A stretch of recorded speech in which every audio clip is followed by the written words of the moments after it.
সব জল্পনার অবসানে বিজেপিতে যাচ্ছেন অভিজিৎ গঙ্গোপাধ্যায়।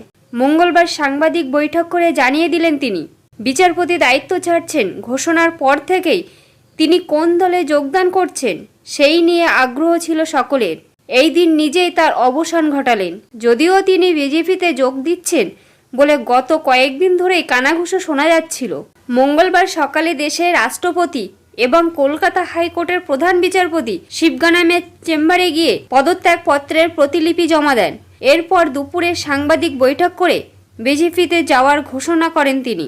আগামী 7ই মার্চ বিজেপিতে আনুষ্ঠানিকভাবে যোগদান করছেন বলে জানিয়েছেন অভিজিৎ গঙ্গোপাধ্যায়। কেন গেরুয়া শিবিরকে রাজনৈতিক মঞ্চ শুরুর জন্য বেছে নিলেন তার কারণও খোলসা করেন তিনি। বলেন, বিজেপি একমাত্র সর্বভারতীয় পার্টি যারা তৃণমূলের দুর্নীতির বিরুদ্ধে লড়াই করছে। সেই কারণেই আমি বিজেপিতে যোগ দেওয়ার সিদ্ধান্ত নিয়েছি।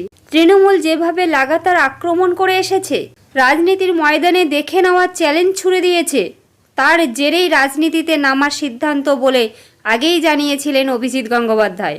এদিনও একই সুর ধরা পড়ে তার গলায়। তিনি বলেন, শাসক দল আমাকে নানাভাবে অপমান করেছে, অপমানজনক কথাবার্তা বলেছে। কল্যাণ মুখোপাধ্যায় কুমন্তব্য করার জন্য কুখ্যাত।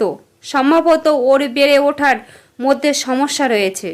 তৃণমূল খুব বেশি দিন আর মসনদে নেই বলেও এদিন ভবিষ্যৎবাণী করেন অভিজিৎ গঙ্গোপাধ্যায়। তার বক্তব্য, তৃণমূল ভিতরে ভিতরে ভাঙছে। এই দল আর বেশি দিন নেই।